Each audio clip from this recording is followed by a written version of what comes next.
I'm James Weeks. I work for Global OTT, which is the team that looks after Now TV UK, Ireland, Germany and Italy. And my particular role in the product team is head of product quality, and so I'm responsible for the in-life product quality of our customer-facing products. So when did I first get into technology? It was probably about 9 years old, and a friend of mine had a BBC Micro, and God, I wanted one. And I nagged my parents and they bought me one, and I started writing code for that. And then after a brief hiatus in journalism, came back to it and started doing product management and technology stuff, really from my sort of early 30s onwards, and I've been doing it ever since. What is it about technology that I like? I like being able to make change quickly to things. I like the way that you can pull a lever with something and it just is different instantly for millions of customers. So you can tweak things, you can optimize them, you can make them better, and you don't have months and months of thinking about it. Sometimes you just tweak a number in a configuration file, it's done. I started off here as a journalist in 1999, and I edited live TV news shows for quite a few years. And then I started doing product management stuff for what was in those days the very early sort of devices like iPhones and Android phones and Windows Mobile, if you remember that, red button TV and all those sorts of things. My job is to look after in-life product quality for the Now family, which is Now UK, Italy and Republic of Ireland, and WOW Germany. And really it's about making sure that our customers' voices are heard within the product team and making sure that everything we do has our customers at the forefront of our minds. We need to make experiences really amazing. We need to sort out bugs and crashes and those sorts of things. And my role is about bringing a cultural change within that part of the organisation to help people think about things in that way. How would I describe my job to people at a barbecue? I tell them I do product management stuff for Now TV, is really what I say, and that I'm the sort of voice of the customer within the Now TV product team. And so I represent the customer back into the product team to express where customers are pleased with what we're doing and things they'd like changed. We are 10 years into the life of Now. We are probably only about that into the life of Netflix. The TV industry's been going on for nigh on a century now. We are in incredibly early days in understanding what customers' expectations of video services are these days, how they will use them, and what they want to pay for in the future. And I think this is a very exciting time because really it doesn't feel like it maybe all the time, but it's a greenfield site. We can do pretty much whatever we want in terms of a kind of creative treatment of storytelling. There's so much to be done and so much exploration and experiment that we can still do. It's super exciting.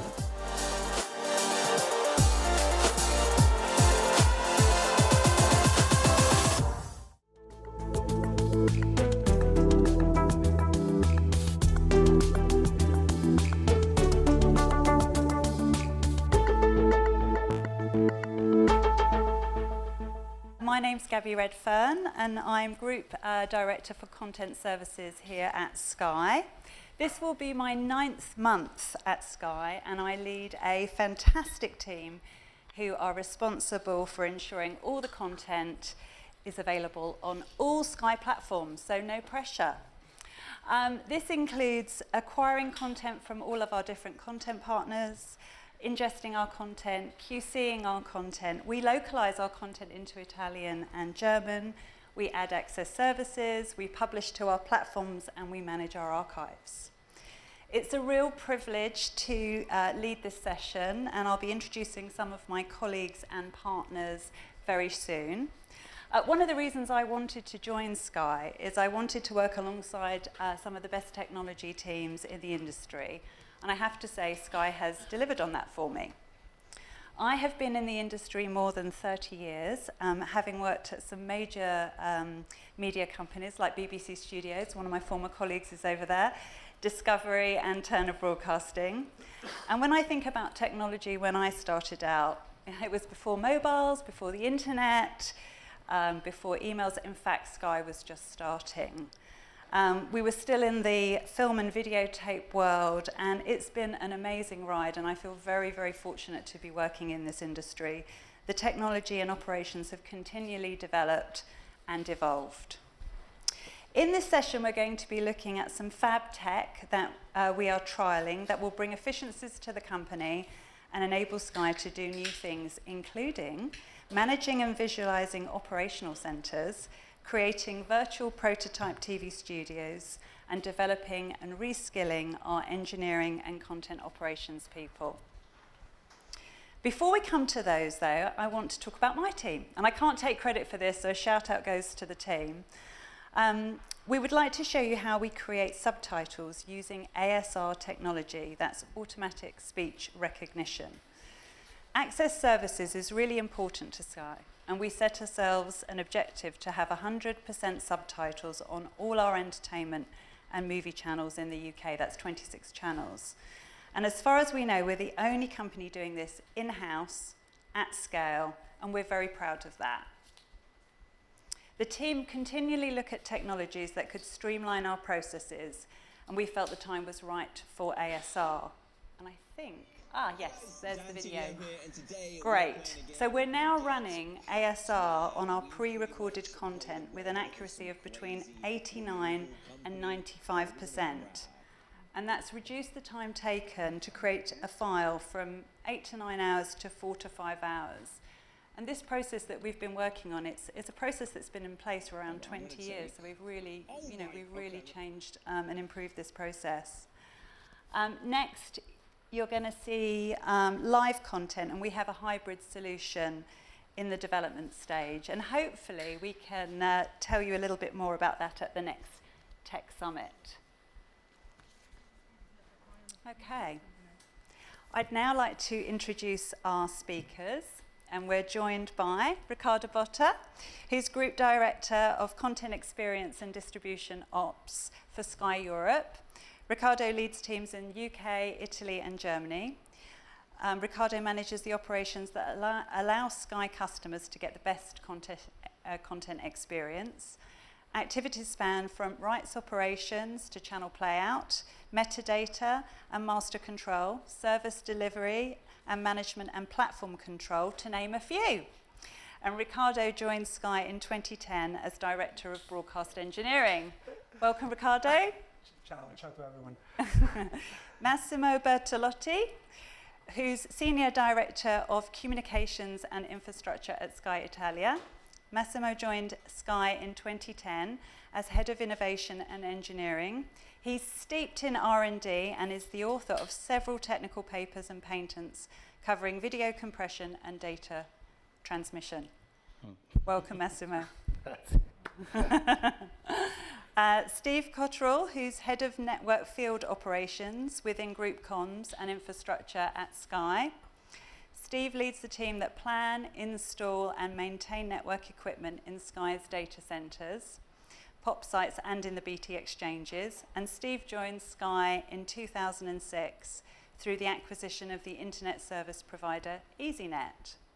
And last but no means least is Doug Owens, who's Director of Technical Strategy at Microsoft.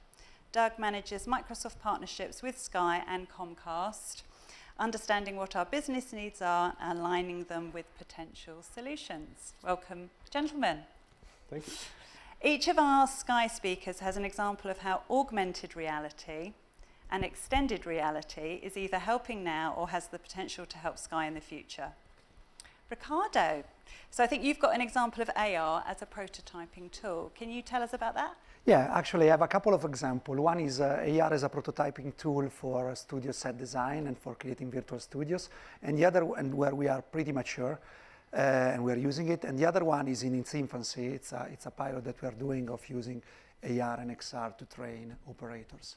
So the first one, if you can in the meantime show a bit of the footage. It came from a need because all technology needs to know also to solve needs and to enable. So we had the need that we need to design sets in a better way, and we need to prototype in a much faster way because, as any creative process, when you the creative process is very divergent at the beginning, and so people have a lot of new things, a lot of new features. You show them, and you come back with a printout and so on. So what we decided together with the team, we started from Unreal prototypes of the studios that we had to create virtual sets to actually create a digital twin of every one of our studio, and actually to use it with directors and producers to create the studio and to have the director walk into the studio before the studio was even built. That was a way to have them to try all the camera angles, all the shootings, all the colors in any way that you can see. Now that was the prototype, and here is the studio being built, that you really are sure that when you build something, it's kind of what you need to build, and you don't waste time and you don't waste money. So that's a great example of using a technology that was already there for Virtual Studio, and we're using it for Virtual Studio. We brought it a bit upstream in the process, and we use it to fast prototyping. So we have digital twins of all the studios, and as you see, every time we do a show in the studio, the first thing we do, we prototype it, and we have the direct. You can see, you can move inside the studio, you can teleport you, and you can see what's going on. So that's an example. We are currently using it. Another one that is in its infancy relates to the fact that we run major operation, as you said, and actually this is more like raw and not mature what you're going to see now, but you need to train operators. To manage, you can roll the other clip. You can manage operator to manage maybe problems that they are not existing now. So we are building a prototype of an operational control center that through an headset, you can have kind of your desk replicated, so you can see all the screens and everything, and we can use it to train operators, because we can create fake alarms, things that happen, and they can react. So you can create a test scenario that hopefully you will not have in real life, and you don't want to do in real life, and we're going to use it to train the operator on the new technology, because we also have a pretty high turnover rate in some of the areas, so we need to bring the new guys up to speed very fast. So this is still a bit to create, but there's going to be, an error pops up, you solve the error, and still it's a bit cumbersome with the HoloLens and so on, but I know that Microsoft will solve some of this problem. Of course. No, so that's it. So a couple of examples, one already working on prototyping and one on training of people. Fantastic. Thank you, Riccardo. Massimo, coming to you next. Now, you've been looking at XR, I believe. And do you want to tell us about that? Okay. I'm starting from a philosophy point of view. Okay. First of all, we have spent the morning to see the fantastic, great customer experience service that Sky deliver. Okay. We are working also with the infrastructure point of view. So to support this great experience, we need also a great infrastructure. And sometimes a great infrastructure means not an easy infrastructure, a complex infrastructure. And to support it, as was mentioned also by Riccardo, we need not only talent people, but someone that has need to be reskilled, because probably in the last years, the technology transformation is faster than, let me say, skill transformation or human transformation. So the point is how we can use the technology that is mentioned by Riccardo, that also will be presented by Steve and the other colleague, is can help and rethinking this technology, not simply to generate a new service, but to generate tools that can support this reskilling. In particular, we are starting to work on a concept relating to the digital twin.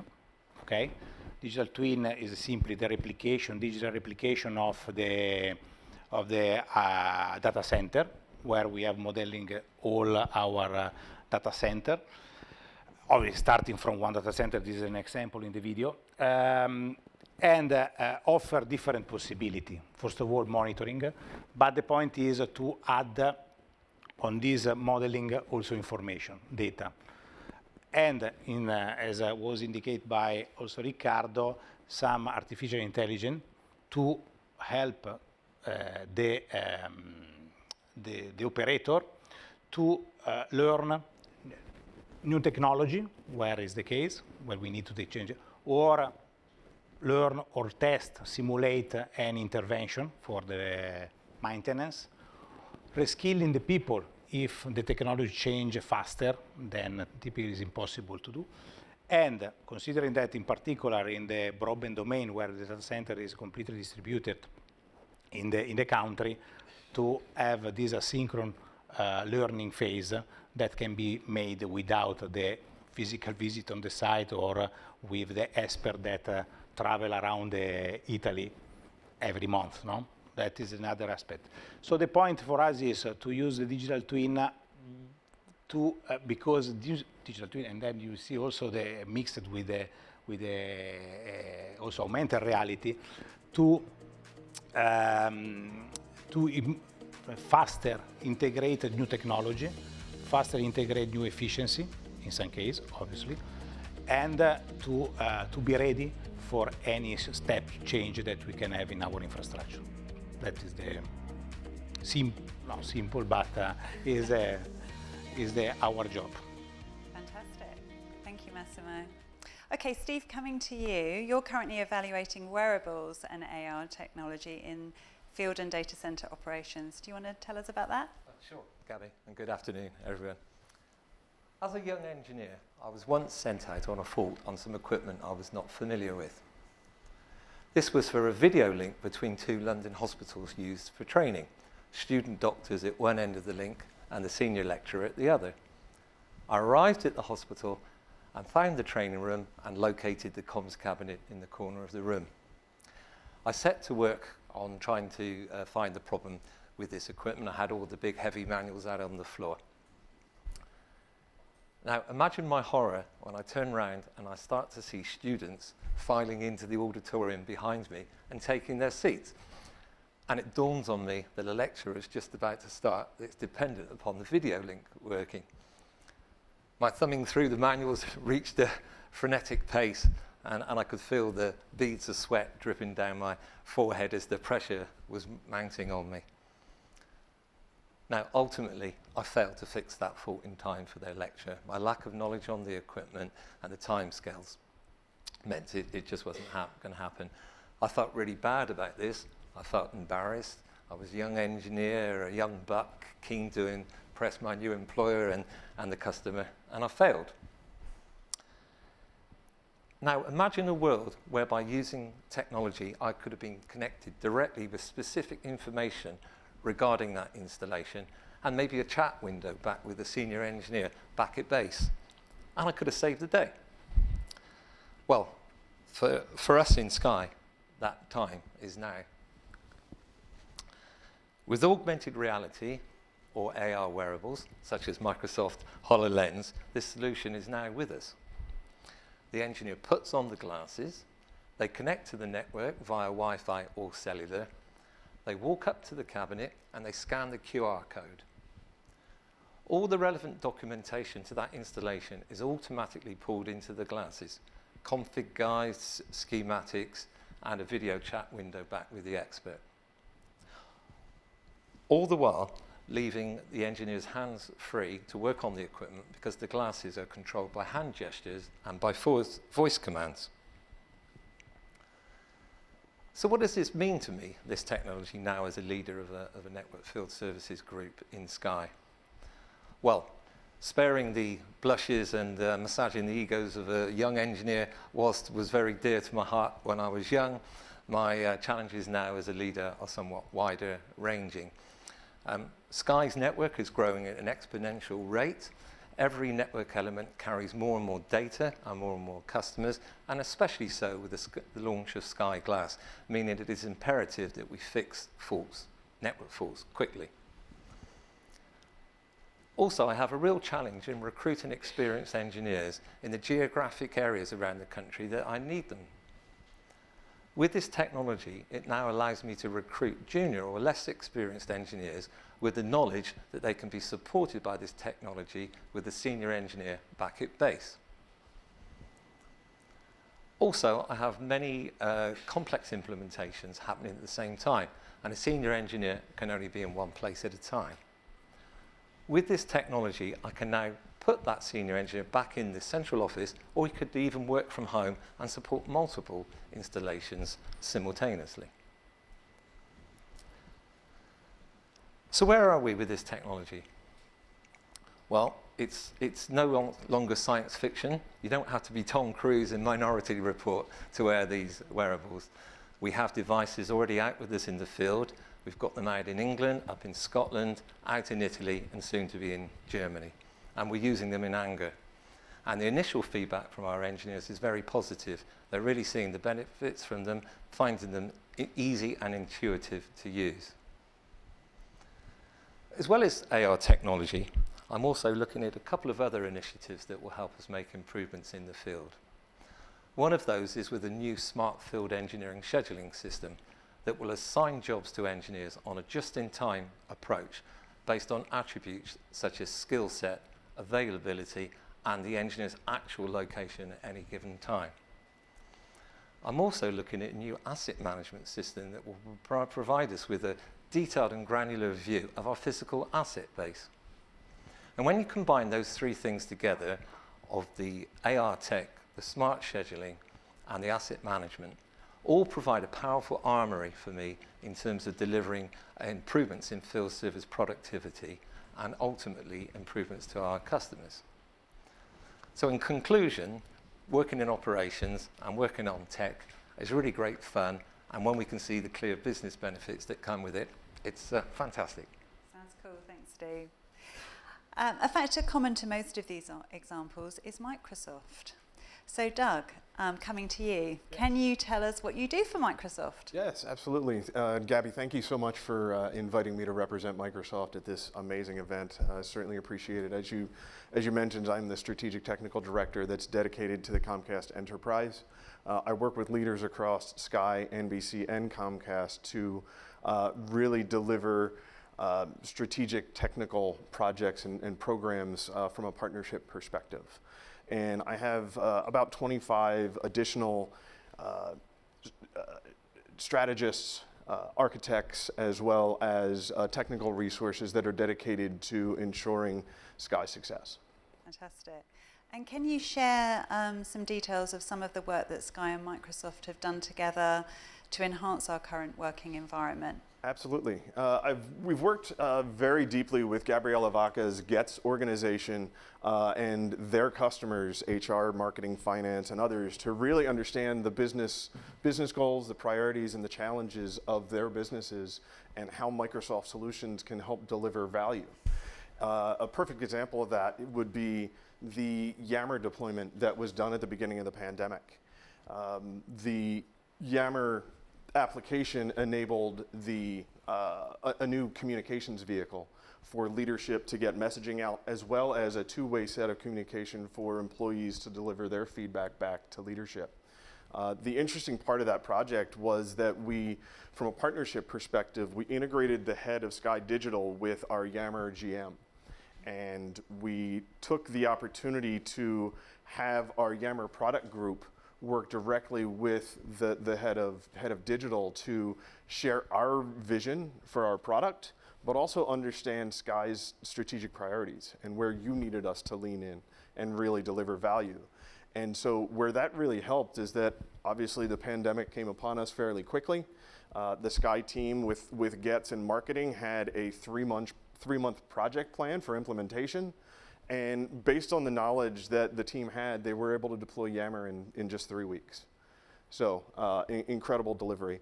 And the other area that I'd like to talk about is actually the one that Steve mentioned, right? Working with his engineers from a data center delivery perspective to utilize HoloLens and Remote Assist to really look at the current process and look to streamline it and add additional value. Fantastic. And in what areas should leaders within Sky's business think about working with Microsoft? So a lot of our customers still think of Microsoft as the Office and Windows company that deliver end user experiences, right? And we'll continue to do that. We'll continue to work with the GETS organization to deliver a collaborative, secure end user experience that's top notch for everyone at Sky. But we really want to lean in and work with all of Sky's business leaders on all of their solutions, all of their challenges, and understand your business at a deeper level. There are, whether it's really from understanding from a data perspective the ability to utilize Azure services to deliver deeper, faster, more intrinsic value from those data points, or integrating machine learning and artificial intelligence into those solutions. Or it's looking at a boundaryless security platform that not only encompasses your on-premise environment and Azure cloud, but also the multi-cloud environment with AWS and GCP, and ensuring we're securing everything across the board. A lot of people probably aren't aware that Microsoft spends billions and billions of dollars annually on security solutions.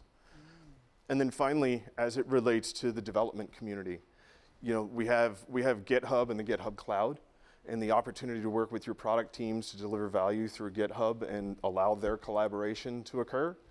Or it's using our Power Platform, from Power Automate to Power Virtual Agents, to enable the citizen developer to truly just deliver their own solution with just a couple of clicks.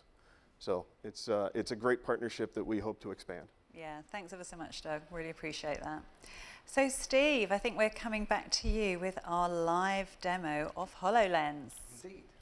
So I previously showed you how we're using this technology in the field, but it's also helping us to share expertise across the group. So to bring this to life, I'd like to hand you over to Scott Fraser, who's our platform manager in Group Enterprise Tech up in Scotland. Over to you, Scott. Thanks, Steve. This has been a joint venture between the messaging and collaboration team and the client engineering team in GETS to get the HoloLens devices out into the field. To show you more about what it looks like, I'd like to introduce you to Morgan Heggie, who's one of our engineers, and he's in Watermark just now.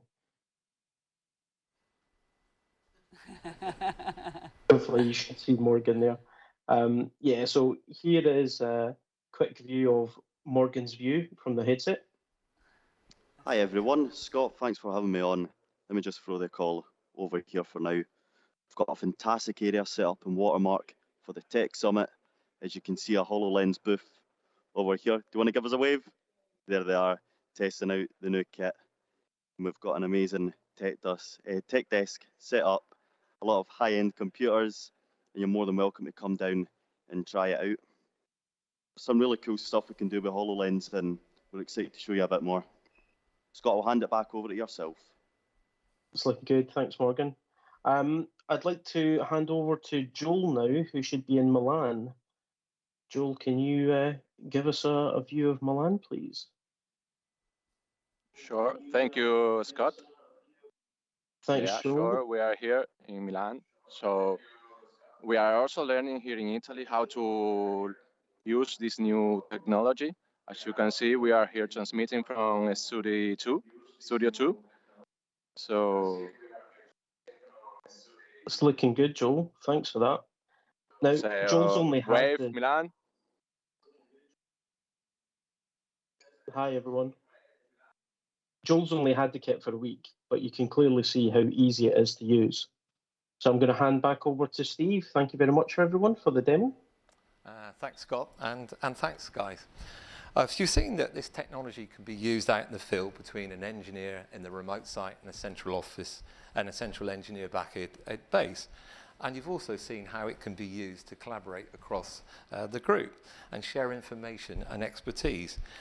So its benefits really are wide-ranging. So we're super excited about this. Yeah, I think that was super cool. I really like that one. Okay, well, thank you. Ricardo, have you got any questions? Yes. So you really want me to read it? Yeah, I want you to do the questions. Fine. You know. So the first is for you, actually. Oh. Gabby, what do you think has been the most important / impactful technology innovation that you've seen in your career? Oh my goodness. Well, because I'm really old. And, and I work in the sort of, media operations side of the business. So I think a real big one was moving off videotapes and into files, and from linear editing to non-linear editing. When I started out, I used to be surrounded by tapes and organising audio laybacks, and it was all loads of tapes. And you know, now you never sort of see the media. But I am very old, so. But that's probably the big one for me. It was the first abstraction of physical into digital, actually, because tapes were kind of a challenging things to manage. Yeah.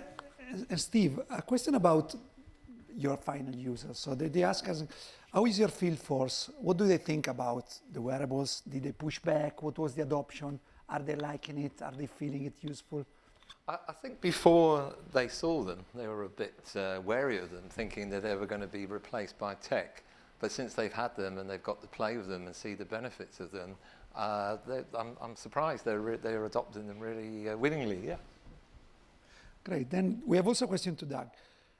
From your experience in Microsoft, what is the most novel or advanced use of HoloLens that you have encountered, apart from the one that you saw here and so on? It's funny, I was going to say, this is a great use case, right, to enable the engineers to really work together from an experience perspective and get those junior engineers up to speed. But sort of something that Steve said earlier in reference to his journey, really the medical field is really areas where we're leaning in heavily.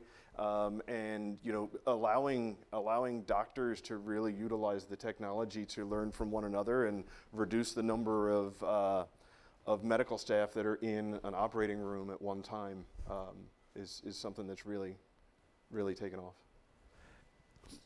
Massimo,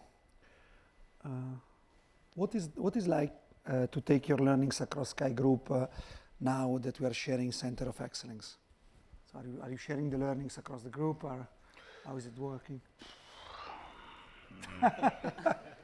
Okay, the question is not easy, but okay, the example, for example, with is on this stage, because typically with Steve, there's this example, we are sharing the same approach. And the concept is we are physically work together in particular in innovation. How modernize our infrastructure is the only possibility is to share the knowledge, the idea. Probably we have also discussed this morning about innovation. What means innovation? And the good things is that we have the possibility to work together and to finalize the right use case that is, let me say, is not focalized just for the UK centric. That is an example, but that is a very simple example. But with Steve, we have made also more deeper example in the real data center, and this is the only way to proceed. So absolutely, we have the sharing, we have a continuous sharing, and my suggestion is to collaborate where is possible with any component of the team, and not only in each country, but on cross-country, because it's the only way. Otherwise, the risk is that any innovation remain just a technology. While innovation, we saw this morning, is innovation if is used for all. No? Otherwise, remain a fantastic demo. Gabi, can I make a question to Doug? Yes, of course. So you got to type it in the. I'm gonna try. No, I mean, collaboration tools like Teams. No, I mean, through COVID, we have been probably seeing you guys at Microsoft amazing. So Teams is now the de facto industry standard for collaboration, and now we are seeing Teams as just a video conference. Then you can share documents and the Office 365. But what's next in a world where immersivity is becoming relevant, where you can have the metaverse? So what's the application, or what's the evolution in Microsoft for, I don't know, us having a kind of meeting like this in the metaverse next time, or a meeting, and so on and so forth? Yeah, absolutely. So that is the next step from a Teams perspective, is from a metaverse perspective, experiences like this, right? The people that are on the other side of the cameras watching this remotely, feeling more immersed into the experience here, being able to travel to the different rooms and collaborate there, or make more immersive meeting experiences themselves. The Mark Zuckerberg example from this morning was a perfect one. So I see that happening from a Teams perspective, from an end user experience perspective. but then also the work that we're doing with Sky Product Development and Fraser's organization to look at the future of sport and bring the future of sport through the metaverse closer to the consumer in their living room is another example of that.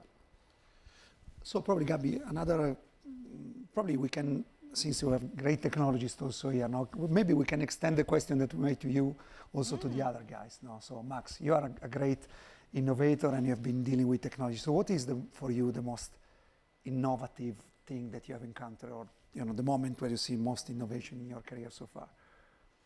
For the future, or I mean, whatever. It's not easy, because sometimes the great innovation is when you solve the problem to people. No, more people you satisfy, and most important is the innovation. Could be also simple things, but my point is Sky Glass could be a great innovation, for example, if a lot of application that we saw also on this stage can be in the probably not yet metaverse, but became the next let me say end user innovation, just to stay together, not socialize and so on. I don't know if it's possible, but I think that sooner or later all this technology that we are experimented for let me say, more business, let me say, final user could be bring to the customer and can be aggregated by Sky Glass, probably. I don't know if it's the same things that you have mentioned with Fraser, but sooner or later this type of collaboration, this mixed reality is a new reality is a new normal for everybody. That probably would be the next. Okay, Steve? Well, I'd like to say it is the tools we're working on now. In the past, it really wasn't a struggle to recruit engineers where we needed them. But with the growth in technology, the competition for getting engineers is higher than it's ever been. And this has been, and at the same time, experienced field engineers, they're all getting older and they're retiring. So it's a sort of problem that's been growing, and then this solution coming is really like a godsend to me. So I definitely put my hand up and say this, what we're working on is really great. It also allows us to tap into other resources in Sky. So for instance, in home services, the engineers that are out there who install and maintain the satellite equipment there in our homes, they are based all around the country. And they are a great resource that we can leverage by using the technology to reassign somebody who doesn't normally work on our area of equipment to do work for us. So that's something we're actively exploring at the moment as well. For you? And for you also. For me, no, I'm gonna diverge. For me, I think that the best innovation, you were selling that a bit, is yet to come. I think we live in the most amazing period of the humankind, because we are, for the first time, that's my perception, all the technology are becoming addictive. So you can add one on top of the other also, and they will bring to probably really an exponential growth. Now, we saw this morning that it's amazing when you see what was 5 meg of storage in the 60s, now that you were really, and if you put together, machine learning and AI, you put together hyperconnectivity, 5G, 7G, 8G, whatever, you put together the new internet, you put together the quantum computing. If you put everything together, I think you can come up with solutions that we are not even thinking about. So, I mean, being a technologist and being, also a humanist, I think it's a great moment for the human being. We need to, of course, as with any technology, we need to try to steer it in a proper way. But I think that the best is yet to come. I wouldn't disagree. I thought, I was going to say the Segway, because that was supposed to change the world, right? But ultimately, I think that from a historical perspective, you got to give the nod to Apple for the smartphone, and as a platform, being able to deliver content on top of that. We all have the phones, so from a smartphone perspective, that's where I'd go. That's a good one. Well, We're thank clear on you. questions? We're clear. Thank you so much, Ricardo. I'd just like to, huge thank you to all of the speakers. Thank you to you for listening. I hope you found it an interesting session. I'd also like to do a shout out to Graham and Anna Marie, who were both instrumental in bringing this session together. And that's it from us. Enjoy the rest of the summit. Thank you.